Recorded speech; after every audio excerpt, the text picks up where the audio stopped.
డబ్బు, అనారోగ్యం, ఉద్యోగం, వ్యాపారం అప్పులతో బాధపడుతున్నారా? మీకోసమే మేనిఫెస్టింగ్ మిరాకిల్స్ 11 days ప్రోగ్రామ్. నమస్తే రమగారు. నమస్తే జయ. ఏదన్నా ఒక 4-5 ఎపిసోడ్లు వచ్చేలాగా ఒక స్టోరీ ఏదన్నా చెప్తారండి? ఒకరోజు రాజు చెప్దామా? వన్ డే కింగ్, ఇవి ఇలాంటి కథలు మనకు చాలా తెలుసు. అవునవును. ఇదేంటంటే అరేబియన్ నైట్స్ నుంచి వచ్చింది కదా. ఓకే. ఖలీఫా కథలు అని చెప్పుకున్నాం కదా మనం. ఖలీఫా కథ. అవును.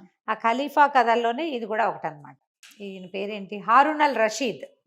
ఈయన ఖలీఫా ఉన్న రోజుల్లో ఒక అబూ అల్ హసన్ అని ఒక కుర్రాడు, హసన్ అని, వీడు ఒక బ్రహ్మచారి ఊళ్ళో ఉండేవాడు, వివాహం కాల.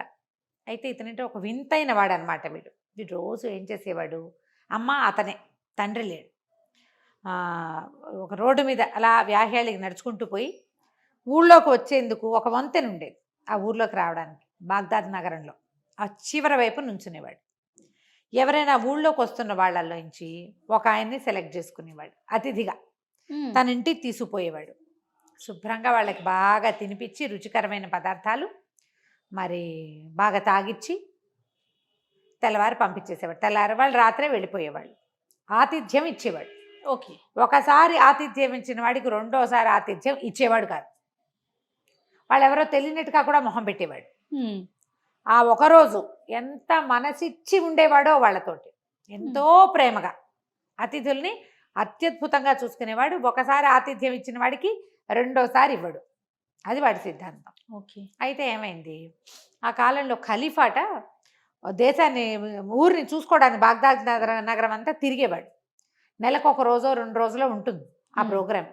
ఆయన ఒక బానిసని వెంట పెట్టుకుని ఏదో ఒక వర్తకుడి వేషమో, ఏదో సాలవాడి వేషమో, ఏదో ఒక వేషం వేసుకుని తిరుగుతూ ఉండేవాడు. ఓకే. ఆ రోజున ఏమైంది, మోసల్ వర్తకుడు, మోసల్ అనేది ఒక ఊరు, ఆ మోసల్ నుంచి వచ్చే వర్తకులు విశేషంగా బాగ్దాద్ నగరానికి వచ్చేవాళ్ళు. ఒక మోసల్ వర్తకుడు, ఆ మోసల్ నుంచి వచ్చే వాళ్ళ డ్రెస్సింగ్ అది వేరేగా ఉంటుంది. కొన్ని మనకు తెలుస్తాయి చూడు, కొన్ని ఉంటాయి. మరాఠీ వాళ్ళని మనం గుర్తుపడతాం, వాళ్ళ క్యాప్ పంచెలు వాటితో అట్లా.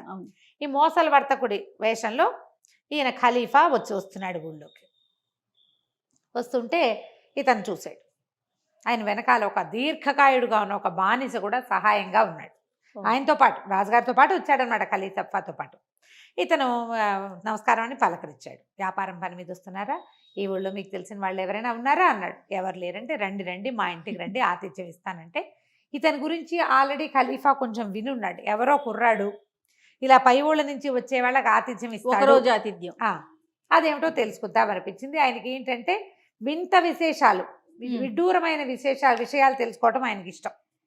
పైగా తనకి పొట్టచెక్కలు అయ్యేలాగా నవ్వొచ్చే సంఘటనలు కావాలి ఆయనకి. ఖలీఫాకి అట్లాంటి సరదా విడ్డూరాలన్నీ తెలుసుకోవాలని ఉంటుంది. సరే, వీడి విడ్డూరం ఏమిటో తెలుసుకుందామని తన బానిసతో పాటుగా వీళ్ళింటికి వచ్చాడు. వస్తే అడిగాడు, నువ్వు ఎందుకు ఇట్లా ఆతిథ్యం ఇస్తావు? మరి ఒకరోజు చేసిన వాళ్ళకి రెండో రోజు చేయనండి అన్నాడు. మీరు ఇవాళే నా అతిథి, రేపు మీరెవరో నేనెవరో నాకు తెలుసని చెప్పినా నేను ఒప్పుకోను. ఖలీఫా ఆశ్చర్యపడి, అదేమిటి, నువ్వు ఒకరోజు భోజనం పెట్టావు, తాగిచ్చావు, మాకు ఏదో మత్తు పదార్థం తాగాం, నువ్వు నేను స్నేహితులంగా. అవునండి, షార్ట్ ఫ్రెండ్షిప్, అదే నాకు ఇష్టం. ఎందుకు చెప్పు అని ఖలీఫా చాలా అతన్ని బలవంతం చేస్తే చెప్పాడు. ఏం చెప్పాడంటే, మా నాన్న చాలా సంపాదించాడండి, మనం ఈ పుట్టిన ముందుకు ప్రతిరోజు ఒక అతిథికి భోజనం పెట్టాలి, అది మా నియమం. ప్రతిరోజు ఎవరో ఒకళ్ళకి. నాకు బోళ్ళంత మంది స్నేహితులు ఉండేవాళ్ళు. అయితే మా నాన్న చాలా ఆస్తి ఇచ్చి మరణించాడు, నేను ఒక్కడనే పిల్లాన్ని. మరేమోను బోళ్ళంత ఆస్తి ఉంది కదా అని కొంత సగం ఆస్తిని నేను వస్తు రూపంలోకి మార్చేశాను. పెద్ద ఇల్లు, ఇంట్లోకి సామాన్లు అన్నీ కొన్నా, ఇల్లంతా గ్రాండ్గా అలంకరించా. మిగిలిన డబ్బులన్నీ నేను డబ్బులుగా ఉంచుకుని స్నేహితులతో చాలా జల్సాలు చేశాను. చాలా సరదాగా రోజు కొత్త చోట్లకి వాళ్ళని తీసుకెళ్ళా, కొత్త ఆహార పదార్థాలు పెట్టించి అక్రమంగా నా డబ్బంతా అయిపోయింది. డబ్బు అయిపోయాక ఇంకా నా స్నేహితులు, నాతో పాటు తిన్న వాళ్ళంతా కూడా ఒక్కడు కూడా నాతో ఫ్రెండ్లీగా లేడు. నేను కనపడితే నా ఆతిథ్యం తీసుకోవడానికి కూడా వాళ్ళు నేను డబ్బు అడుగుతానేమోనని పారిపోవటం మొదలుపెట్టారు. చాలాసార్లు ఇలా అయ్యిందండి. నాకు అర్థమైంది, స్నేహాలు ఏవి సరైనవి కాదు. చిన్నప్పటి నుంచి నాతో స్నేహితులుగా ఉండి నేను పెట్టింది తిని, నేను ఎక్కడికి పిలిస్తే అక్కడికి వచ్చి ఎంజాయ్ చేసిన వాళ్ళు ఎవ్వరూ నా స్నేహాన్ని నిలబెట్టుకోలేం. అందుకని ఈ సుదీర్ఘ స్నేహాల కంటే షార్ట్ ఫ్రెండ్షిప్స్, చిన్న స్నేహాలు మంచిదని నాకు అర్థమైంది. ఆ తర్వాత ఏదో వ్యాపారం చిన్నది చేసుకుంటున్నాను అనుకోండి, నా వ్యాపారం నేను చేసుకుంటున్నా, పెద్దది కాదు, డబ్బంతా పోగొట్టుకున్నా కదా, అందుకని నాకు ఆతిథ్యం ఇవ్వడం నా నియమం. మనకి ఇలాంటి కథలు చాలా కనపడతాయి. అవునవును. రోజు ఆతిథ్యం ఇస్తారు వాళ్ళు. అందుకని నేనేం చేస్తా, ఇక్కడ నుంచుని ఈ వర్తకులు వ్యాపారాలకి పై ఊరు వాళ్ళు వచ్చారు, వాళ్ళని పట్టుకెళ్తా, తోచినంతలో శుభ్రంగా పెడతా భోజనం. వాళ్ళు ఏదైనా మత్తు పదార్థం, వాళ్ళకి ఏ పానీయం ఇష్టమైతే ఆ పానీయం తాగిస్తా. బాగుంది. వాళ్ళ దారిని వాళ్ళు వెళ్ళిపోతారు. నేను మళ్ళీ వాళ్ళతో ఫ్రెండ్షిప్ చేయను. నాకు ఈ షార్ట్ టర్మ్ ఫ్రెండ్షిప్పే నాకు చాలా నచ్చింది. ఇది నా నియమం. బాగుందిగా. ఇల్లు చేరారు. అక్కడి నుంచి వాళ్ళ అమ్మ చక్కగా రుచికరమైన మంచి పదార్థాలు చాలా బాగా వండింది, బాతు మాంసాలు అవి ఇవి. కూర్చుని శుభ్రంగా తిన్నారు. ఈ దీర్ఘకాయుడిగా ఉన్న బానిసను కూడా మేపారు. ఆడ పక్కన కూర్చుని ఉన్నాడు. అక్కడి నుంచి ఆయన అన్నాడు, వర్తకుడు, మోసాల వర్తకుడు రూపంలో ఉన్నాడు కదా ఖలీఫా, నువ్వు ఇంత బాగా భోజనం పెట్టావు, నీకేం కావాలో అడుగు. ఖలీఫాలాగా అడుగుతున్నాను అనుకోకు, ఖలీఫాని కాకపోయినా ఖలీఫా అంత వాడినే నేను. ఓకే, నీకు ఏది కావాలో అది నేను చేస్తా అంటే, అబ్బెబ్బే నాకేం లేవండి అన్నాడు. ఆయన ఇంకా ఇంకా ఇంకా ఇంకా అడుగుతుంటే ఏమన్నాడు, నాకు కూడా ఒక కోరిక ఉందండి, ఒక పిచ్చి కోరిక అనుకోండి. ఖలీఫా కనుక కుదిరితే నన్ను ఒక్కరోజు ఖలీఫా చేయమని అడుగుతా. అప్పుడు ఏం చేస్తానంటే, ఇప్పుడు ఈ మొత్తం బాగ్దాద్ నగరాన్ని 4 భాగాలుగా విభజించారు. 4 భాగాలకి 4 అధిపతులు ఉంటారు, నగరాధిపతులు. 4 ముక్కలు చేశారు. ఒక్కో ముక్కకి ఒక నగరాధిపతి ఉంటాడు. మా ప్రాంతానికి వచ్చే నగరాధిపతి పరమ దుర్మార్గుడు. నగరాధిపతులు మంచి వాళ్ళు అయితేనే నగరం బాగుంటుంది. వీడు ఏం చేస్తాడంటే, జనాల తాలూకు లూప్ హోల్స్ పట్టుకుంటాడు, వాళ్ళని బెదిరించి డబ్బు గుంచుతాడు. వీళ్ళ దగ్గర ఒక పేడిమూతివాడు ఒకడు, ఇంకోడు, 2 ఉన్నారు. వీళ్ళు ముగ్గురు కలిసి మర్యాదస్తులైన ఆడవాళ్ల విషయాలు బయట పెడతారు, వాళ్ళని బ్లాక్మెయిల్ చేస్తారు, ఇబ్బంది పెడుతున్నారు. ఓకే, మతాన్ని సీరియస్గా ఫాలో అయ్యే వాళ్ళని బాధ పెడతారు. నాకు గనక అవకాశం దొరికి నేను ఒక్కరోజు రాజు అయ్యానా, మా ఇంటికి నాకేం రూపాయి ఎక్కర్లా, రాజు అవ్వాలంతే. అయితే వీళ్ళ ముగ్గురిని కొరతే ఇస్తా, వాళ్ళ శవాల్ని కందకంలోకి ఈడిపిస్తా, అలా చేయాలనుంది నాకు. నేను రాజునైపోతే వీళ్ళంతు తెలుస్తా అని పక్కపక్క నవ్వాడు.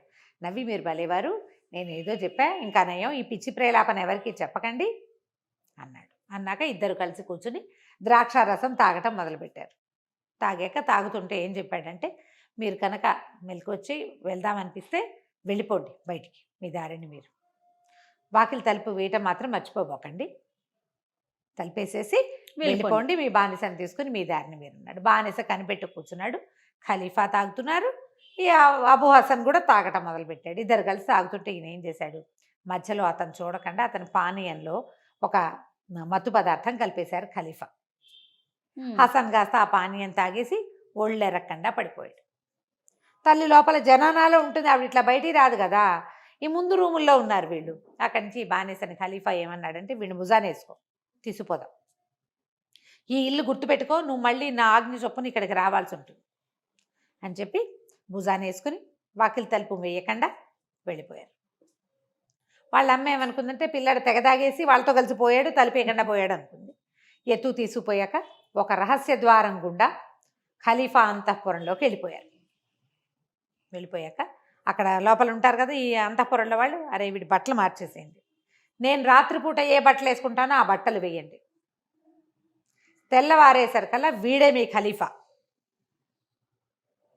వాడు నేను ఖలీఫా కానేమోనని అనిపించకూడదు, వాడికి నాకేమేమి సేవలు చేస్తారో, నాతో ఎలా ఉంటారో అలాగే ఉండాలి, వాడి ఆజ్ఞకి భిన్నంగా ఎవరు ప్రవర్తించినా నా కొడుకైనా సరే ఉరి ఇస్తా, ఖలీఫా డిట్టో డిట్టో. ఓకే, బాగుంది అని చేయమన్నాడు. చేయమనేసరికి సరే ఒప్పుకున్నారు. మొత్తం బట్టలన్నీ మార్చేశారు, సమస్తమైనవి. జనానాలో ఒక 5-6 అంతఃపుర దాసులు ఉంటారు, అందరూ చుట్టూతా కూర్చుని ఉన్నారు. అతను నిద్ర లేచేశారు కల్లా సరే అంతా ఫుల్ సెటప్ చేసేసారు, వాడి చెప్పులతో సహా మార్చి పారేశారు. పొద్దున్నే ఆయన వేసుకోవడానికి చెప్పులు కూడా అక్కడ పెట్టారు. ఈయన ఏం చేశాడు, పక్కన అంతఃపురంలో పక్కన ఇంకొక తెరల అవతల ఇంకో పడక ఏర్పాటు చేయించుకుని ఆయన అక్కడ పడుకున్నాడు. తెల్లవారుజామునే పావుతుక్క వైద్యప్పుడు ప్రార్థన చేస్తారు. ఖలీఫా అంటే వీళ్ళు ముస్లిమ్స్ అని తెలిసింది కదా మనకి.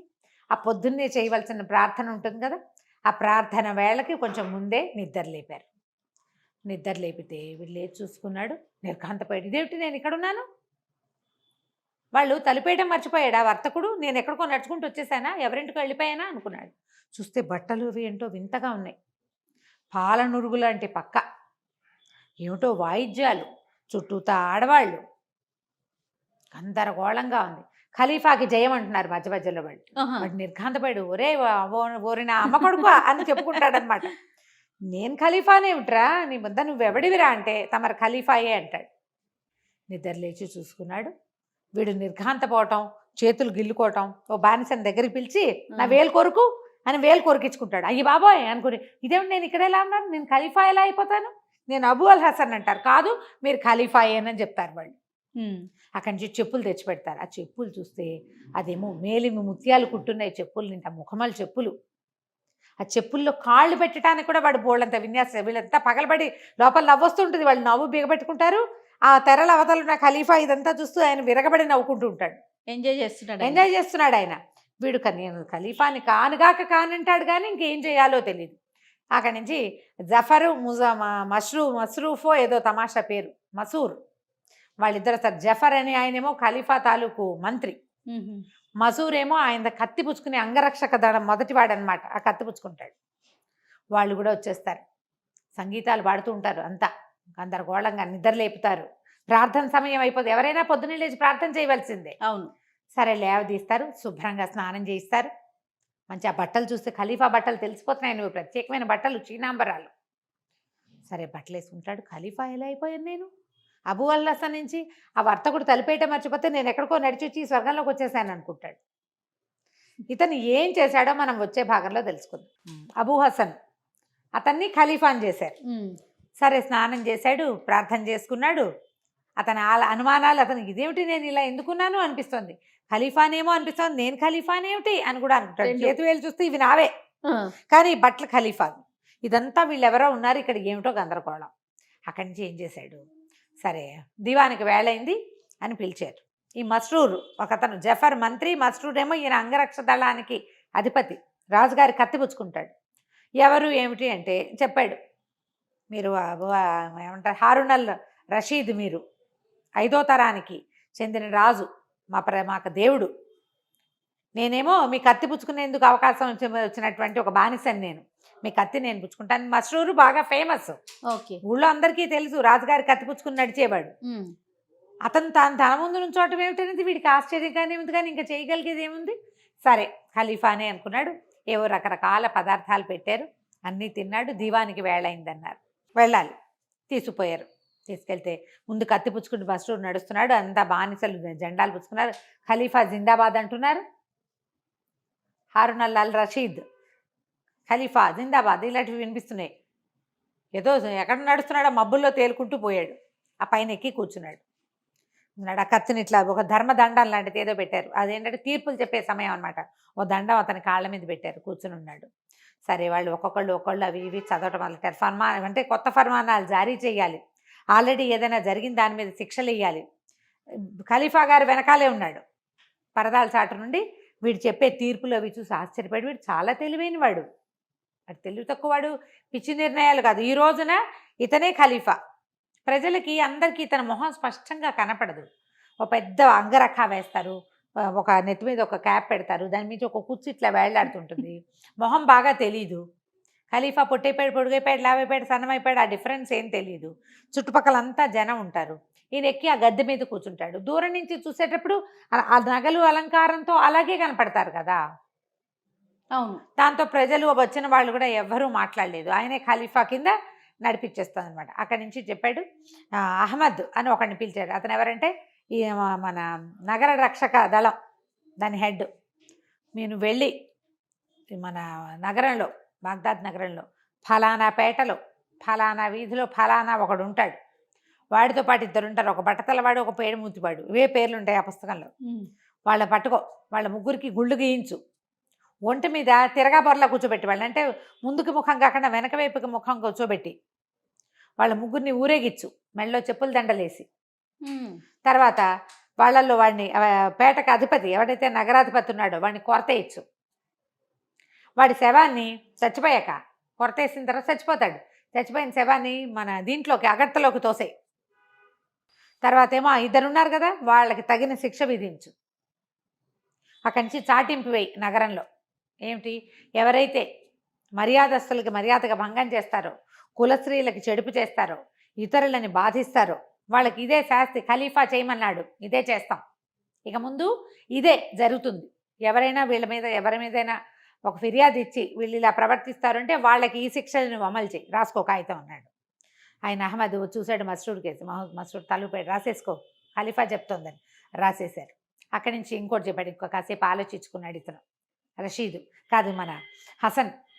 ఇంత చేసి పాపం మన అమ్మ ఆవిడ దగ్గర డబ్బులు లేవు, ఇల్లు వాకిలి ఉన్నాయి, కానీ ఫలానా సందులో ఫలానా ముసలావిడ, ఆ ముసలావిడికి 1000 వరహాలు ఇవ్వు, ఖలీఫా పంపించాడని చెప్పు. ఆవిడ కొడుకు ఇచ్చిన ఆతిథ్యానికి మెచ్చి ఖలీఫా పంపించాడని చెప్పు. సరే, దానికి కూడా మస్రూర్ సరే అన్నాడు. అహ్మద్ పంపించేశాడు. ఆ డబ్బులు వెళ్ళిపోయినాయి. వీళ్ళ ముగ్గురిని తిరగాసి కూర్చోబెట్టి ముందు కూర్చోబెట్టి చేసేసారు. మీ ఆజ్ఞ శిరసాభ ఇచ్చామని కాగితం రాశారు. అక్కడి నుంచి మధ్యాహ్నం భోజనం వేళైంది. భోజనం చేసి ఎన్ని రకాల పదార్థాలు అన్నీ కొంచెం కొంచెం కొంచెం రుచి చూశాడు. అక్కడి నుంచి చుట్టూతా కూర్చొని సంగీతం పాడుతున్నారు. ఎవరో ఒకళ్ళది కాకుండా ప్రతి పిల్లతోటి సంగీతం పాడించాడు. అవన్నీ విన్నాడు. ఇదేదో ఒక అవకాశం వచ్చింది. చీకటి పడింది. ఇక నిద్ర వేళయింది. నిద్ర వేళగా నేను బట్టలు మార్పిచ్చారు. బట్టలు మార్చుకున్నాడు. అక్కడి నుంచి జనాన మొత్తం అంతా వెళ్ళిపోయి 7 అంతఃపుర దాసులు రాజుగారితో గడపడానికి. రాజుకి మన ఖలీఫాకి జుబేదా అని రాణి ఉంది. అక్కడికి ఇతని పంపల. ఈ అంతఃపురం ఈ పడక గదిలోనే ఉంచారు. ఉంచి ఆ చుట్టుపక్కల అందరు దాసులు ఉన్నారు. ప్రతి వాళ్ళు ఒక టింగ్ టింగ్ అని వాయించారు. ఒకళ్ళు వాయించారు, ఒకళ్ళు పాడారు, ఒకళ్ళు డ్యాన్స్ చేశారు. తలా ఒక ఇది పట్టుకున్నారు, ఏమంటారు, తలా ఒక పానీయం పుచ్చుకున్నారు, వేరువేరువి. అందరి దగ్గర నుంచి తలా కొంచెం పానీయము పుచ్చుకుని రుచి చూశాడు. అందరి సంగీతాలు విన్నాడు. నేను ఖలీఫాని అయిపోయాను అని అనుకుని చాలా గాఢంగా ఊపిరి పీలుస్తూ మెల్లిగా నిద్రకి ఉపక్రమించాడు. ఎప్పుడైతే నిద్రపోయాడో ఈ పదార్థాలన్నీ ఇతనికి పానీయాలు ఇచ్చారుగా, అందులో ఒక పానీయంలో మత్తుమందు కలిపేశారు. తాగేసి పడుకున్నాడు. అర్ధరాత్రి అవగానే ఖలీఫా మళ్ళీ ఉత్తర్వులు ఇచ్చారు, వీడి బట్టలు మార్చేయండి, వీడిని తీసిపోయి ఒక భారీ కాయుడైన బానేసి ఎత్తుకొచ్చాడు కదా, అరే తీసిపోయి ఆడ పడుకోబెట్టు, వాళ్ళ ఇంట్లో పడుకోబెట్టేసి రమ్మన్నాడు. వీడేం చేశాడు, అర్ధరాత్రి వెళ్ళి వాళ్ళ ఇంట్లో పడుకోబెట్టేసి వచ్చేసాడు. వచ్చేసరికల్లా ఇతనికి తెల్లవారింది. నిద్ర లేచాడు. పొద్దున్న ఎవరు నిద్ర లేపట్లేదు, సంగీతం లేదు, బట్టలు తన పాత గుడ్డలు, తన పాత మంచం, పాత పరుపు, ఇంట్లో బూజులు వెళ్ళాడుకుంటూ పిచ్చి ఇల్లు. లేదు చూసేసరికల్లా ఎవరక్కడ అన్నాడు.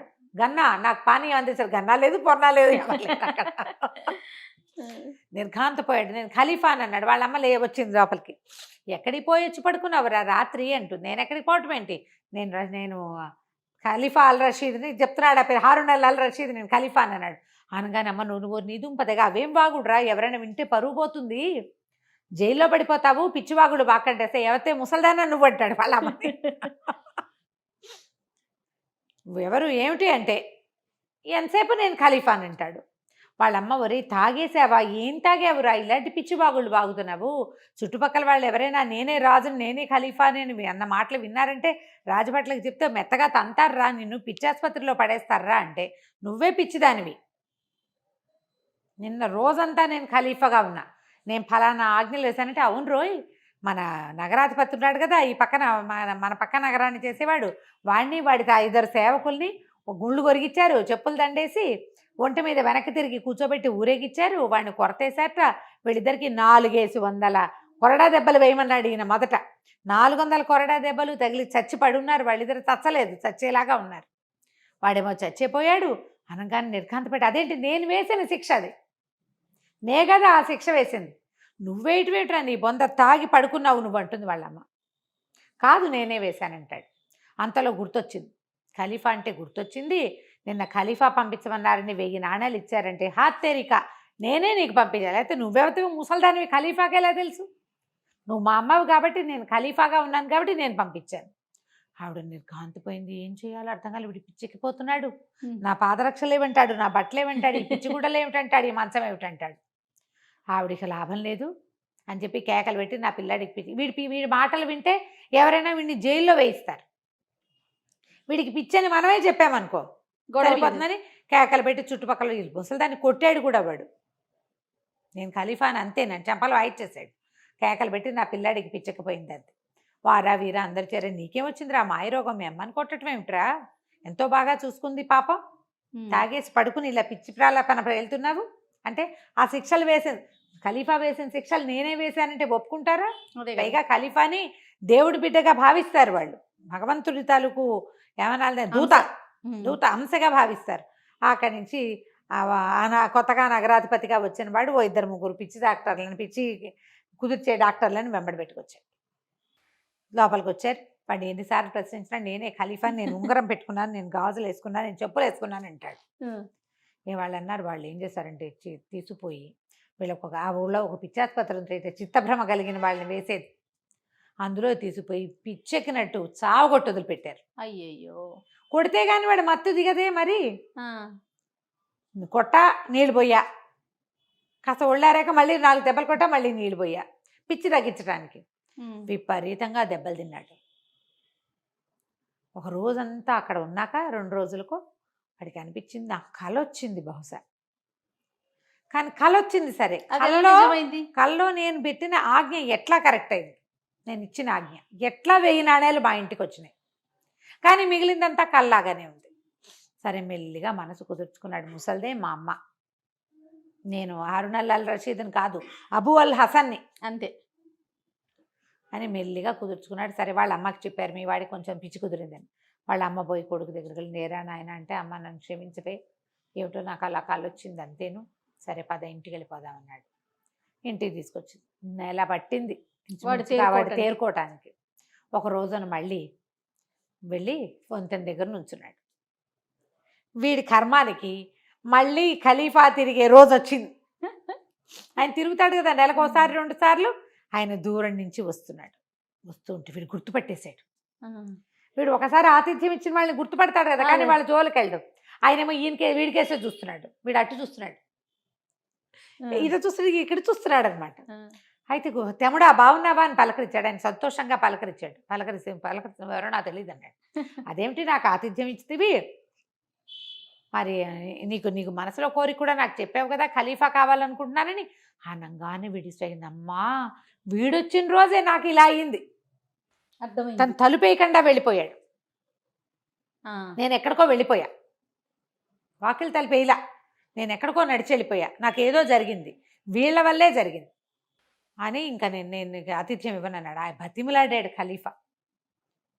బతిమలాడి పదే అడిగాడు, కాదు నీ ఆతిథ్యం నాకెంతో నచ్చింది, నీతో స్నేహం నాకెంతో నచ్చింది, నేను చాలా సంతోషించాను మీ ఇంట్లో, తీసుకెళ్ళున్నానంటే నేను నిన్ను తీసుకెళ్ళిన తర్వాత నా పరిస్థితి ఏమైందో తెలుసా, నేను ఎందుకు అనుకున్నానో తెలీదు, నేను ఖలీఫా అయిపోయాను అనుకున్నాను, నా పిచ్చి పోగొట్టడానికి నన్ను ఎన్ని దెబ్బలు కొట్టారో తెలుసా అని చొక్కా అయితే చూపిస్తే ఖలీఫాకి చాలా కష్టం వేసి కంట్లో ఆయన అన్నిటికీ నవ్వొస్తుంది, ఆయనకి దుఃఖం వచ్చింది. అయ్యో నేను చేసిన పని వల్ల వీడు ఇన్ని దెబ్బలు తిన్నాడే వృధాగా, నాకు అంత సంతోషాన్ని ఆనందాన్ని ఇచ్చాడు. పైగా వాడు చేసిన దివాన్లో ఆ రోజు చేసిన అన్ని ఫర్మానాలు చాలా మంచివి, వీడు తెలివైన వాడు, వీడికి ఈ పరిస్థితి రాకూడదు. చాలా బాధేసింది.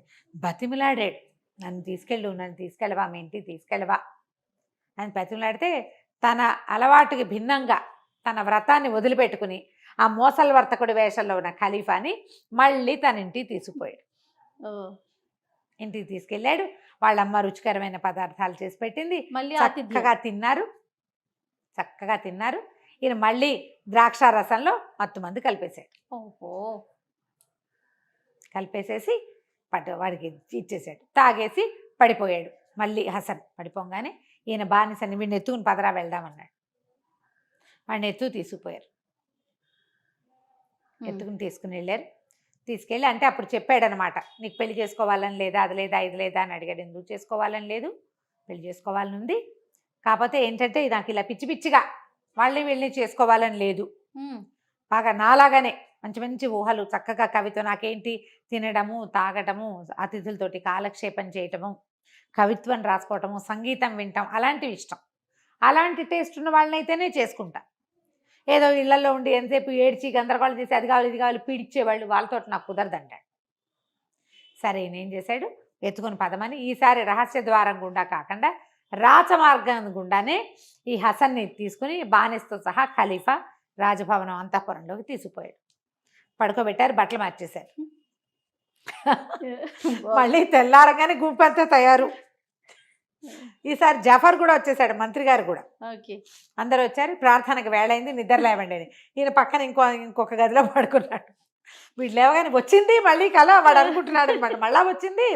ఒరే హసన్, మీ అమ్మ కొడక, నువ్వు రాజువు కాదురా, నీకు మళ్ళీ కల వచ్చిందిరా, ఈసారి ఏం తన్నులు తినబోతావో నువ్వు. వాడికి వెంటనే తట్టిందనమాట, ఇది మళ్ళీ జరిగింది. కాకపోతే వాడికి ఊహ వచ్చింది. మోసల్ వర్తకుడు మొదటిసారి వచ్చినప్పుడు నేను అక్కడికి వెళ్ళా, ఇక్కడికి వచ్చా. మళ్ళీ ఆయన రెండోసారి వచ్చినప్పుడు వచ్చానంటే ఇక్కడ ఏదో ఉంది కనిపెట్టాడు, అర్థమైంది, ఊహించాడు. నేను ఈ చెప్పులు వేసుకోను, నేను ఈ బట్టలు వేసుకోను అన్నాడు. ప్రార్థనైనా చేయమన్నారు. వాళ్ళందరికీ నవ్వొచ్చింది. చుట్టూతో 7 అమ్మాయిలు ఉన్నారు కదా, ఈ 7 అమ్మాయిల్లో ఒక అమ్మాయి గన్న, వాడికి నచ్చింది. ఓహో. ఆ గన్న చాలా బాగుంది, చక్కగా సంగీతం పాడుతుంది, దాని మొహం దాని కళ్ళు అన్నీ నచ్చినాయి. వాళ్ళందరూ ద్రాక్షారసం పోసిచ్చారు. పొద్దున్నే ద్రాక్షరసం దాగి స్నానం చేయాలన్నమాట. ఇక్కడ ఏం జరుగుతోందని నాకు అర్థమైపోయింది అని ప్రకటించాడు. ఓకే. ప్రకటించగానే ఖలీఫాకి తెలిసిందనమాట, వీడికి అర్థమైందని. వాడు ఊహించేశాడు అని. సరే, అక్కడి నుంచి ఆయన బయటకు వచ్చి కావలించుకున్నాడు. నా వల్ల నువ్వు దెబ్బలు తిన్నావు, నిన్ను సంతోష పెట్టేందుకు ఏది కావాలంటే అది చేస్తాను నేను అన్నాడు. ఏం చేయమంటాడో మనం వచ్చే భాగంలో విందాం. హసన్కి తెలిసింది కదా ఇది జరిగింది అని. ఖలీఫా కూడా ఒప్పుకున్నారు, చాలా సంతోషించారు. నీ చేష్టలు ఆయనకి ఏంటంటే అట్లా విచిత్రంగా జరిగే వ్యవహారాలు, విడ్డూరపు విషయాల మీద ఆసక్తి. ఓకే. అందుకని చేశాడు ఈ పని. అక్కడి నుంచి ఈ హసన్ని చక్కగా స్నానం చేయించారు. ముందు రోజు ఖలీఫా వేషంలో ఎలా చేయించారో అట్లా చక్కగా స్నానాలు చేయించి మంచి మంచి బట్టలు తొడిగి బాగా చక్కగా విందులు వినోదాలతో ఉన్న ట్రీట్మెంట్ మళ్ళీ ఉంది. ఈసారి ఖలీఫాగా లేదు, ఖలీఫా తమ్ముడుగా మాత్రమే తీసుకున్నారు. చక్కగా ఆడి పాడారు. ఈ ఆడపిల్లలంతా డ్యాన్సులు చేశారు, గోళ్ళంతా విందు వినోదాలు కాలక్షేపం చేశారు. అయితే ఈయన ఏమన్నాడు, నీ దగ్గర డబ్బులు లేవు, నువ్వేం చేస్తావు, విందు వినోదాలు కాలక్షేపం చేసి రోజుకొక అతిథికి ఆతిథ్యం ఇస్తావు, నెలకి 10,000 దినారాలు నీకు వచ్చేలాగా ఏర్పాటు చేస్తా. అబ్బా సూపర్, మీ ఇంటికి డబ్బులు వచ్చేస్తాయి, నువ్వు రోజు వచ్చి నన్ను ఆనందింపచేయి, కబుర్లు చెప్పు నాతోటి, ఓకే, నీ ఆతిథ్యాలు వ్యవహారాలు నువ్వు చేసుకో అని చెప్పాడు. చెప్పి దాంతో పాటు ఏం చేశాడంటే, ఆవిడ అంతఃపురంలో కూడా తిరగచ్చు. రాణి జుబేదా ఆవిడ పేరు, మహారాణి పేరు. ఆ జుబేదా మందిరంలో కూడా ఈ హసను యథేచ్ఛగా లోపలికి వెళ్ళిపోయేవాడు. ఓకే. శుభ్రంగా అన్ని చోట్లకి తిరిగేవాడు, వాళ్ళతో వీళ్ళతో కబుర్లు చెప్పుకునేవాడు, ఎవరి దగ్గర ఏదో ఒకటి సరదా కోతి వేషాలు వేసేవాడు. ఖలీఫా దగ్గర ఆయనతో పాటు సభకి దివాన్కి వెళ్ళేవాడు. ఆ రాణి దగ్గర రాణి కలిసినప్పుడు, ఖలీఫా జుబేదా కలిసినప్పుడు కూడా హాయిగా వాళ్ళ దగ్గరికి వెళ్ళిపోయి కబుర్లు చెప్పేవాడు. అసలు ఎంత స్వతంత్రంగానో ఉండేవాడు. డబ్బులు వచ్చేస్తున్నాయి, హాయిమని ఉన్నాడు. అయితే ఏమైంది, ఓసారి జుబేదా ఏమైందంటే, రాణిగారు కుర్రాడు బ్రహ్మచారి, వాడికి ఇంకా పెళ్లి కాలేదు, వాళ్ళ అమ్మ ముసలిది, వాడికి ఇంటికి ఆడదిక్కొకటి కావాలి కదా, మరి ఆలోచించి వాడికి ఒక పెళ్లి చెయ్యి అని రాజుగారికి చెప్పింది. ఈయన అన్నాడు, నవ్వును నేను ఇదివరకు మాట్లాడినప్పుడు నీకు చక్కటి పెళ్ళని చూసి పెళ్లి చేస్తానన్నాను, సరే పెళ్లి చేద్దాం అనుకుని ఏమనుకున్నారు, ఈ తమ దగ్గర బోళ్ళంతమంది బానిసలు ఉంటారు. ఈ బానిసలు అంటే వీళ్ళు పనిచేసేవాళ్ళు అని కాదు, వీళ్ళు కొంటారు. ఓకే. అప్పట్లో ఏమిటో ఈ కథల్లో అన్ని బానిసలు కొనడాలు కథలు బాగా కనపడతాయి. ఆడబానిసలు పనులు చేసే బానిసలు ఉంటారు, సహాయంగా ఊరికే పక్కన ఉండేవాళ్ళు, తోడు ఉండేవాళ్ళు, వాళ్ళ వెనకాల పడి ఉండటమే అనమాట. వీళ్ళు పెళ్ళిళ్ళు అవి కూడా చేసేస్తారు. బానిసకి పెళ్లి చేస్తే దాని మొగుడు కూడా ఇంకో రకం. వీళ్ళ దగ్గర ఉన్న సైనికులు ఎవరికైనా చేస్తే ఈ బానిసని వాడికి ఇచ్చేసి సంతోషంగా ఇచ్చేసేవాళ్ళు. ఇక అమ్మాయి వీళ్ళ దగ్గరికి రావక్కర్లేదు, దాని కాపురం అది చేసుకోవచ్చు. అట్లాంటి కథలు బోల్డ్ కనపడతాయి. ఓకే. అయితే ఈ బోల్డంతమంది బానిస పిల్లలు ఉన్నారు, అందరూ ఆడపిల్లలు అందమైన వాళ్ళు. వీడికి ఎవరికైనా నచ్చితే ఆ పిల్లనిచ్చి వాడికి పెళ్లి చేద్దాం అని ఆలోచించారు. ఇవి వాళ్ళ సొంత జాతుల్లో కూడా వాళ్ళు కూడా ఉంటారు ఈ బానిసలుగా. తల్లిదండ్రి పెంచలేక అమ్మేసుకున్నవి, పిల్లల్ని ఎక్కడి నుంచైనా ఎత్తుకొచ్చేసి అమ్మేసేవాళ్ళు, అలాంటివి కనిపిస్తాయి. ఓకే.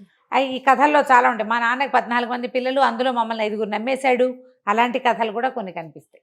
అందరూ ఆడపిల్లలే పుడితే వాళ్ళ నాన్న 5గురు నమ్మేశాడు, 5గురిని పెళ్లి చేశాడు, ఓ 2 దగ్గర ఉంచుకున్నాడు, అలాంటి కథలు చెప్తారనమాట. అయితే ఏమైంది, సరే ఇతను వచ్చేసరికి, హసన్ వచ్చేసరికి మొత్తం ఒక నాట్యం గ్రూప్ ఒకటి ఏర్పరిస్తే అంతా కూర్చుని కబుర్లు చెప్పుకుంటుంటే అడిగాడు రాజు.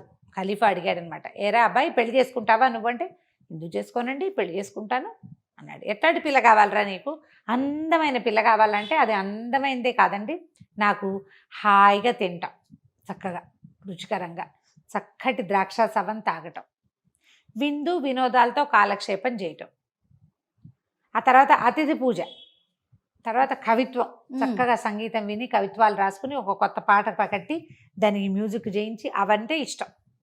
ఇలా ఇష్టం ఉన్న పిల్లని ఎవరినైనా చేసుకుంటా.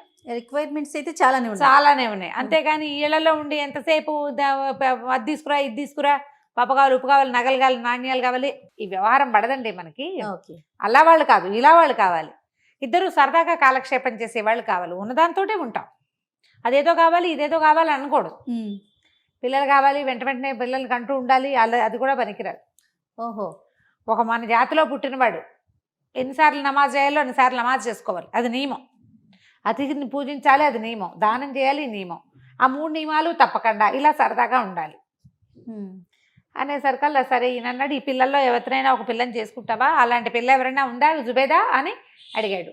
లేకేమి 5-6 ఉన్నారని ఒక 5-6 పిలిచింది పేర్లు పెట్టి, గన్నా జిన్నా బొన్నా అలా పిలిచింది.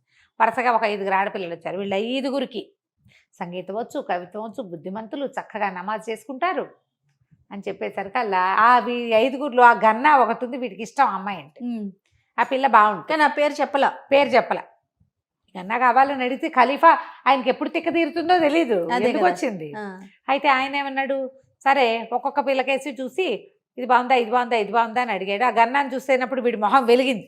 ఆయనకి పట్టుకున్నాడు. భార్యాభర్త ఇద్దరు గమనించారు. ఏమే గన్నా వీడిని పెళ్లి చేసుకున్నట్టు మీరు ఇస్తామంటే ఇవ్వండి అని చెప్పింది. సరే బాగానే రాణిగారు సంతోషించింది. అయితే పిల్లాడు మీవాడు, పిల్ల మాది, నువ్వు నేను ఎంకలు వయ్యా అని చాలా సంతోషం. వాళ్ళకి అట్లాంటి సరదా అనమాట. అదేలే. ఆవిడ దగ్గర ఉండే ఆంతరంగిక సేవకురాళ్లలో ఈ అమ్మాయి ఉంది. ఖలీఫా దగ్గర పొద్దునే ఉదయకాల సేవకి వెళ్తుంది, తర్వాత ఈవిడ దగ్గర ఉంటుంది. సరే అక్కడి నుంచి ఆనందం పట్టలేక చక్కగా ఈ పిల్లని పెళ్లి చేసుకో అని చెప్పేసి అప్పటికప్పుడు ఎవరినో పిలిపించి ఏదో చదివిస్తారు కదా, చదివించి మొత్తానికి పెళ్ళి అయింది అనిపించారు. అక్కడి నుంచి ప్రతి నెల 10,000 దినారాలు వాళ్ళ ఇంటికి వెళ్ళిపోతాయి. బాగుంది.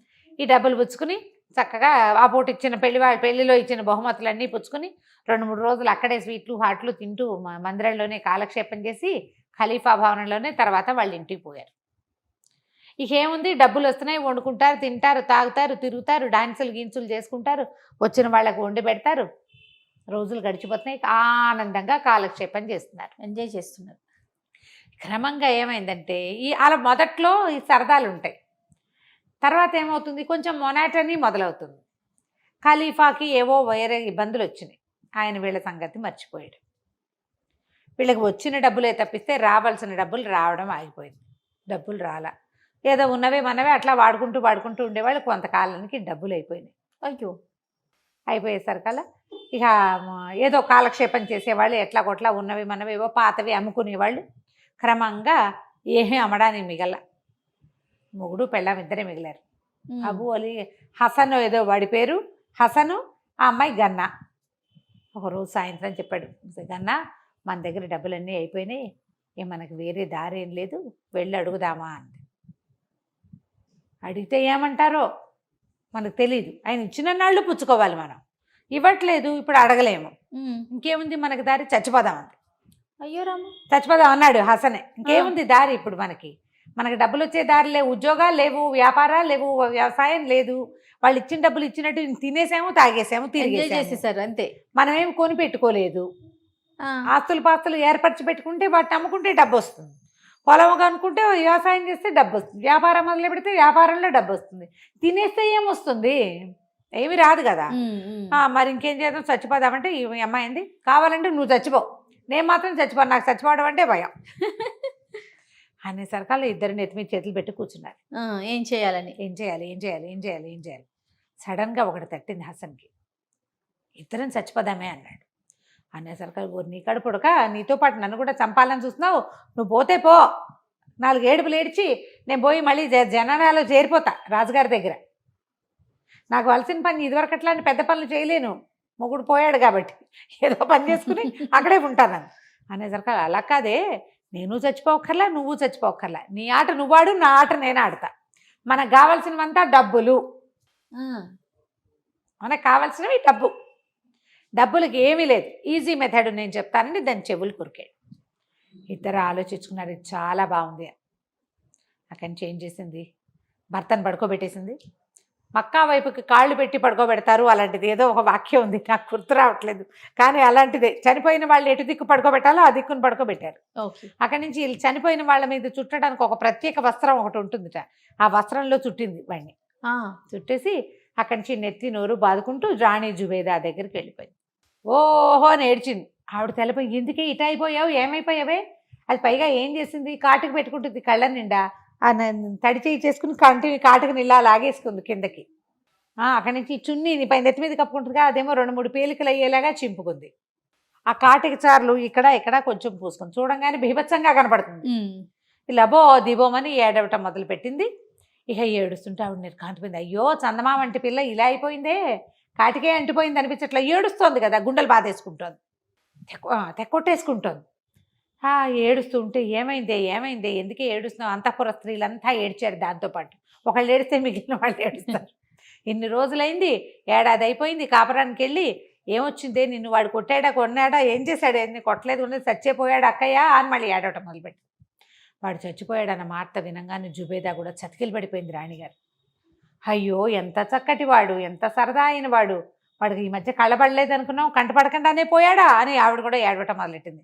మొత్తం జనానాలో ఉన్న వాళ్ళంతా ఏడ్చారు విపరీతంగా, చచ్చేలాగా ఏడ్చి శోకాలు పెట్టి, సరే ఏం చేస్తాం, ఇట్లా అయ్యింది, వాడి దారిని చెయ్యి, ఎట్టాగొట్ట ఆ చుట్టుపక్కల వాళ్ళని పిలిచి, మరేమో తర్వాత ఇది పెట్టు బతుకు, కొంతకాలం పోయాక ఏదో నేను ఇంకొక ఏర్పాటు చేస్తానులే అని చెప్పేసి ఇంత డబ్బు మూట 10,000 వరహాలు నా ఖర్చులోంచి రాయించుకురా అని ఒక దాదిని పంపించింది. వాడు దాది పోయి ఖజానాలో రాయించుకొచ్చింది. రాణిగారు 10,000 వరహాలు ఇవ్వమంటుందని. 10,000 దినారాలన్నమాట, వరహాలు అనుకోండి, బంగారం మొహరీలు. అవన్నీ సంచులో పోయిస్తే 2 మూటలు పట్టుకొచ్చింది. ఇది ఏడ్చుకుంటూ ఆ కాటికున్న మొహాన్ని ఇంకా కొంచెం బీభత్సంగా పులుకుని నెత్తి నోరు కొట్టుకుంటూ 2 మూటలు చెరో సంకన పిల్లల్ని ఎత్తుకుని ఇంటికి వెళ్ళిపోయింది. జనాలలో అందరూ, అయ్యో దుర్వార్త విన్నాం, ఈ పూట తీపేమి తినద్దు, స్వీట్లు చేయొద్దని చెప్పండి, అందరం స్నానాలు చేద్దాం, మనతో ఉండే పిల్లకి ఎంత కష్టం వచ్చింది అని కాసేపు అక్కడ ఇక్కడ కూర్చుని నిడిచి, రేపొద్దున మనకు కూడా ఇలాగే వస్తామని దుఃఖించి, ఏమంటారు శ్మశాన వైరాగ్యం. ఎవరైనా చచ్చిపోయారని వినగానే మనకు వచ్చేస్తాయి ఊహలు.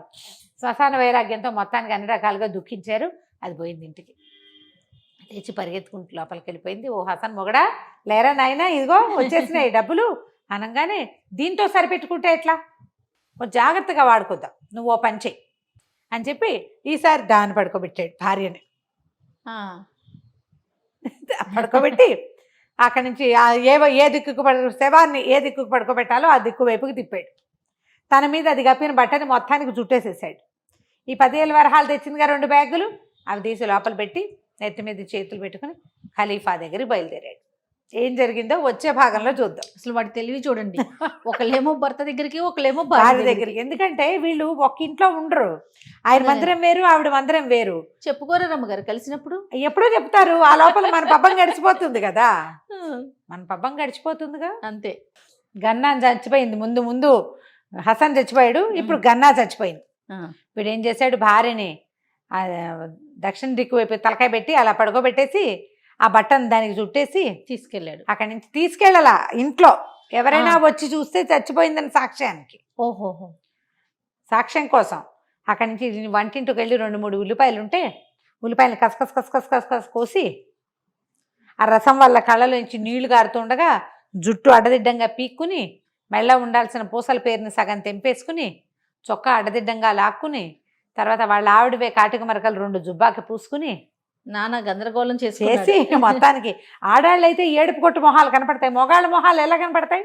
అవును. అక్కడి నుంచి తూలుతూ వెళ్ళిపోయాడు ఖలీఫా దగ్గరికి. ఆయన ఏదో మంచి మాట్లాడుకుంటున్నాడు, చాలా ఇంపార్టెంట్ టాపిక్. వాడి లోపల రాగానే, హసన్ రారా అని, అదేమిటి అలా ఉన్నావు అన్నాడు. అనగానే ఖలీఫా బేరమని ఏడ్చాడు.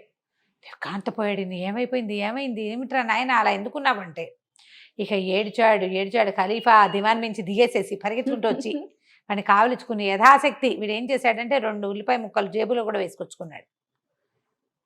దాని వాసన రాకుండా సెంటు కొట్టుకున్నాడు. ఆ ఉల్లిపాయని ఇలా అంటుంటే కళ్ళు మండుతున్నాయి, మరి లేకపోతే నీళ్ళు ఎలా వస్తాయి. అక్కడి నుంచి ఇక ఏడవటం మొదలుపెట్టా. గన్నావో వెళ్ళిపోయిందో, చచ్చిపోయిందో, నన్ను వదిలేసి వెళ్ళిపోయిందో, నా బతుకు ఇలాగైపోయిందో, వైద్యానికి ఎంత ఖర్చు పెట్టానో అయినా సరే దక్కలేదు, డబ్బు పోయింది, పిల్ల పోయింది, నా బతుకు ఇలా అయిపోయింది, నువ్వు నన్ను ఆదరించి ఎంతో చూసావు కానీ నా గన్నా దక్కలేదు అని విపరీతంగా ఏడ్చాడు. సభలో సగం మంది కన్నీరు కార్చారు. అమ్మో, ఇంటికి వెళ్ళేసరికి నా పెళ్ళాం ఉంటుందో ఉండదో అని టెన్షన్ వచ్చినాయి జనాలకి. అక్కడి నుంచి ఖలీఫా చాలా దిగులుపడి, అయ్యో ఎంత పని జరిగిందిరా, శుభ్రమైన పిల్ల అట్ట ఎట్టా పోయింది, వైద్యానికి నువ్వు సరిగ్గా చేయలేదా, ముందే చెప్పలేదా, అయ్యో జుబేదా ఎంత బాధపడుతుందో, జుబేదాకి ఎంత ఇష్టమో గన్నా అంటే. పోనీలే నువ్వు బాధపడకు, నేను నీకు ఇంకో పిల్లనిస్తా, ముందు జరగాల్సినవి చూడు, దాని పేరుతోటి దానాలు చేయి, యథాశక్తి భోజనాలు పెట్టు మీ వాళ్ళందరికీ అని చెప్పి, అరే ఎవర్రా 10,000 దినారాలు తెచ్చి వీడికి ఇవ్వండి, వీడితో వెళ్ళండి అన్నాడు. అనేసరికి పీనిగున్న ఇంటికి చుబ్బన వాళ్ళు ఎందుకు ఖలీఫా అని మళ్ళీ ఏడిచాడు. సరే శవ ఉంది కదా, ఆ ఇంటికి పనికిరాదు అనేసరికి ఓ మూట కట్టి 10,000 దినారాలు చేతిలో పెట్టారు. 10,000 మోసుకుంటూ ఇంటికి పోయాడు. ఇద్దరు ఒకళ్ళ దినారాలు ఒకళ్ళ మీద విసురుకుని సంకలు గుద్దుకున్నారు. అమ్మయ్యా, కొంతకాలం వరకు మనకి ఏ ప్రాబ్లము లేదు. సరే సాయంకాలం అయింది. జుబైదా గారు కోలుకుని సాయంత్రం ఏదో కాస్త తిన్నది. ఖలీఫా గారు ఏమనుకున్నాడు, అయ్యో గన్నా చచ్చిపోయింది, పిల్ల భార్య ఏడుస్తోందేమో, కళ్ళ నీళ్ళు పెట్టుకుంటుంది, ఎంత కాదన్న ఆమెను పరామర్శించొద్దు. ఆవిడ స్నేహితురాలు, ఆ పిల్లంటే ఇష్టం, అది 12 ఏళ్ల పిల్లప్పటి నుంచి మన దగ్గరే ఉంది. దాని సరదా, దాని ఆటలు, దాని పాటలు అవన్నీ గుర్తు చేసుకుంటే, ఆవిడతో కలిసి గుర్తు చేసుకుంటే బాగుంటుంది అని చెప్పి ఈయనేం చేశాడు, ఆ రోజు నిజానికి ఆయన వెళ్ళవలసిన రోజు కాదు. వీళ్ళ ప్లాన్ ఏంటంటే ఖలీఫా జుబేదా దగ్గరికి వెళ్ళని రోజే పెట్టుకున్నారు వీళ్ళు, కానీ ఆయన పరామర్శించడానికి వెళ్ళాలనుకున్నాడు. సరే వెళ్ళాడు. వెళ్ళేసరికల్లా నీకు వచ్చిన కష్టం ఇంకెవరికి రాకూడదు జుబేదా అన్నాడు. ఆవిడ కూడా మీకు ఎంత కష్టం వచ్చింది ప్రభు అని అనగా, నాకు వచ్చిన కష్టం ఏమిటి, దీని చెలికత్తి చచ్చిపోతే నాకెందుకు కష్టం అని ఆయన అనుకున్నాడు. ఆయన చెలికాడు, ఆయనకి స్నేహితుడు, తమ్ముడు అంటాడు, కబుర్లు చెప్తాడు ఆయనకి, మగవాళ్ళ కబుర్లు వేరే కదా, ఆయన నన్ను పరామర్శిస్తాడు ఏమిటని ఇద్దరు మాట్లాడుకున్నారు. చచ్చిపోయింది గన్నా అంటాడు ఆయన. గన్నా చచ్చిపోవటం ఏమిటి, విక్షేపంగా ఉంటే అది వచ్చింది, ఏడ్చింది, ఇంకా అది పెట్టిన కాటిక మరకలు నా సిల్క్ రుమాల మీద అలాగే ఉన్నాయి. రుమాలు ఇచ్చింది రాణి గారు, రుమాలకి గన్నా కాటిక మరకలు ఉన్నాయి. గన్నా చచ్చిపోలేదు, వీడే చచ్చిపోయాడు, హసనే చచ్చిపోయాడు అంటుంది ఆవిడ. హసన్ చచ్చిపోవటం ఏంటి, మధ్యాహ్నం దివానికి వచ్చాడు, కావాలంటే మస్రూర్ని పిలుచుకురండి రా అని ఈయన అంగరక్షకుడు ఉంటాడు కదా, కత్తి పుచ్చుకునేవాడు, వాడిని కేకేస్తాడు. వాడు 100% హసన్ బతికే ఉన్నాడు. వాడి వాళ్ళ మధ్యాహ్నం ఖలీఫా దివాన్లో ఉండగా వచ్చి చెప్పెళ్ళాడు, మేము 10,000 ఇచ్చాం అనేసరికి ఒప్పుకోలే. నువ్వంటే నువ్వు మేము చూసింది మేము తప్ప అంటే, అంతఃపురంలో ఉన్న ఆడాళ్ళంతా గన్నా వచ్చింది ఏడ్చింది, మేము కూడా ఏడ్చాము, స్నానాలు చేసాం, తీపి మానేసాం అంటారు వాళ్ళు. 10,000 ఇచ్చి పంపించాను అంటుంది ఆవిడ. వాడు దివాన్లో ఏడ్చాడు, 150 మంది ఉన్నారు, అందరూ చూశారు, మేము 10,000 మేము ఇచ్చి పంపించాం, అసలు ఎవడు చచ్చిపోయాడో చూసి రావాలి. పందెం, ఎంత పందెం కట్టుకున్నారు భార్యాభర్త. ఇంత పందెం అనుకోవాలి, పందెం ఎవరు గెలుస్తారో చూద్దామని మస్రూర్ని పంపించారు. పంపించేసరికల్లా సరే అమ్మో, దూరం నుంచి మస్రూర్ రావటం అంటే అతని గుర్రము, అతనితో పాటు ఒక 4 వస్తారు, మన సైరన్ బండి వచ్చినట్టు.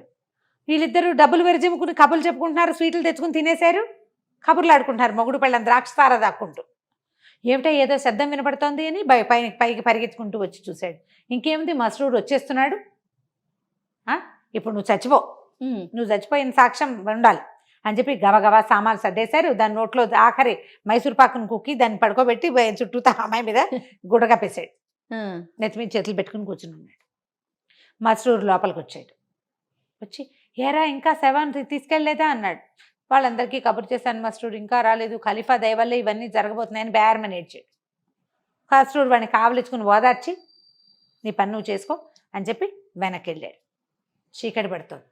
ఖలీఫా దగ్గర పరిగెత్తుకుంటూ పోయాడు. ఖచ్చితంగా గన్నాయే చచ్చిపోయింది, గన్నాయే పోయింది. వాడు ఏడుస్తున్నాడు హసన్. ఇంటికి వెళ్ళొచ్చాను అనేసరికి రాణి ఒప్పుకోలే. నీ సాక్షిని వెళ్ళి చూసొచ్చాడు వాడు, నువ్వు గెలవాలని నీ తరఫునే చెప్తాడు, నీ అంగరక్షకుడు వాడు, నా అంగరక్షకుడు కాదు కదా, నేను నా దాదిని పంపిస్తానని ముసలి దాదిని పంపించాను. దాది పోయి చూసేసరికల్లా ఆవిడ బయట నుంచి కేకలు పెట్టేసరికి ముసలి దాది వచ్చింది. ఇంకేముందని ఈసారి మొగుడు పడుకోబెట్టేసింది, పెళ్ళాం కూర్చున్నది. దాది లోపలికి వచ్చింది. అయ్యో నా తల్లి అని కావలించుకుని ఏడ్చి, ఎంత కష్టం వచ్చిందే, ఆ ఖలీఫాకి మతిపోయింది, ఏమిటో మాట్లాడతాడు, ఇట్లాంటి వాళ్ళు రాజులైపోయారు మా ప్రాణం తీయటానికి, వీళ్ళ నాన్న ఎంత గొప్పవాడు అని పరిపరి విధాలా చచ్చిపోయిన పాత ఖలీఫాని దీవించుకుంటూ పోయింది. గన్నా అక్షరాలా బతికే ఉంది, హసనే చచ్చిపోయాడు, వాడి పీనిక పాచి వాసన వస్తుంది, వాడు ఉల్లిపాయలు పెట్టుకున్నాడు జేబులో. ఈవిడ పోయి వాడిని కావలించుకుని ఏడ్చింది శవాన్ని. వాడి జేబులో ఉన్న పొద్దున కోసిన ఉల్లిపాయలు సాయంత్రానికి ఏ వాసన వస్తాయి, పిచ్చి వాసన వస్తుంది, శవం వాసన వస్తోంది కూడా అనేసరికల్లా ఇద్దరు చెడామడా పొట్టాడుకున్నారు. ఇందులో ఏదో ఉంది మతలబ్, చూద్దాం అనుకున్నారు. రాణి జుబేదా, ఖలీఫా హారూన్ అల్ రషీద్ ఈయన కూడా బయలుదేరాడు. మొత్తం పటాటోపంగా వచ్చేసరికల్లా వీళ్ళను కొంప మునిగిపోయింది. ఇద్దరు వచ్చేస్తున్నారు. ఇద్దరం చెరో పక్కన పడుకుందామని ఆ బట్ట ఒకటి కప్పేది ఉంది కదా, పర్రమని మధ్యలో చింపి చెరో సగం కప్పుకుని పడుకున్నారు. రాణిగారు రాజుగారు ఇద్దరు లోపల రాగానే ఇద్దరు 2 శవాలు ఉన్నాయి. నిర్ఘాంతపోయారు. ఖలీఫా అన్నాడు, ఈ చచ్చిన వాళ్ళు ఎవరు మొదట చచ్చారో తెలియజేస్తే వాళ్ళకి 10,000 ఇస్తానన్నాడు. మొదట చచ్చింది ఎవరో తెలియాలి నాకు అనగానే వీళ్ళు ఎక్సాడ టపీమని ఆ గన్నలేదు, నేనే ముందు చచ్చిపోయాను అనగానే వీళ్ళు లేచాడు హసను, ప్రభు 10,000 వరహాలు కాదు ఎందున్నా తాగేస్తుంది ప్రభు దీని దాహానికి అని లేచి కూర్చున్నాడు. ఆయన ఖలీఫాకి పిచ్చి నవ్వొచ్చేసింది. ఆయనకి లోపలికి వచ్చి 2 శవాలు చూడంగానే డౌట్ వచ్చింది, వీడేదో ప్లే చేస్తున్నాడు అని పిచ్చిగా నవ్వి వచ్చేసింది అనమాట ఆయనకి. పక్క కడుపు పట్టుకుని నవ్వుతూ, ఒరే నువ్వు చస్తూ కూడా నవ్విస్తావురా, ఏం చేసావు ఏమిటి అంటే, ఇద్దరు మెల్లిగా ఇలా జరిగింది చేసాం, డబ్బుల కోసమే ఇదంతా చేసాం అంటే, మీ పరిస్థితిని నేను తెలుసుకోకుండా ఇలా పొరపాటు చేశాను, ఒక 3-4 నెలలు నీకు డబ్బు పంపకుండా అయిపోయింది, ఇక మీరు విడిగా ఉండొద్దు, గన్న అంతఃపురంలో ఉంటుంది, నువ్వు దివాన్లో ఉండు, మాతో పాటే ఉండండి, హాయిగా పిల్లల్ని కానీ సంతోషంగా ఉందరు కానీ నెల జీతాలు అక్కడే అందుతాయి, అప్పుడు రాత్రులు మీ ఇంటికి వచ్చి మీరు పడుకుందరు కానీ అని చెప్పి సంతోషంగా కావలించుకుని ఆ 2 ఇద్దరు రాజు రాణి వస్తే ఎలా ఉంటుంది, ఆ వీధంతా పట్టపగలల్లే ఉంది రాత్రిపూట. మొత్తానికి అదేంటంటే దీనివల్లే ఇంత డబ్బు ఖర్చు అయింది, నా ఒకటి అయితే నేను ఇంకా కొన్నాళ్ళు వాడుకునేవాడిని, దీన్ని పెళ్లి చేసుకోవడంతో నాతో పాటు అది తాగేస్తుంది, అది తినేస్తుంది, అది కూడా అతిథులను పిలుచుకొచ్చేస్తుంది, అది దాని అతిథులు దానికి. మొత్తానికి అమ్మాయ అనుకున్నారు. ఆ తర్వాత ఒక రోజు రాజు ఎప్పటికీ రాజుగారి తమ్ముడుగానే ఉండిపోయాడు. కథ కంచికి మనం ఇంటికి. నమస్తే రమ్మగారు. నమస్తే.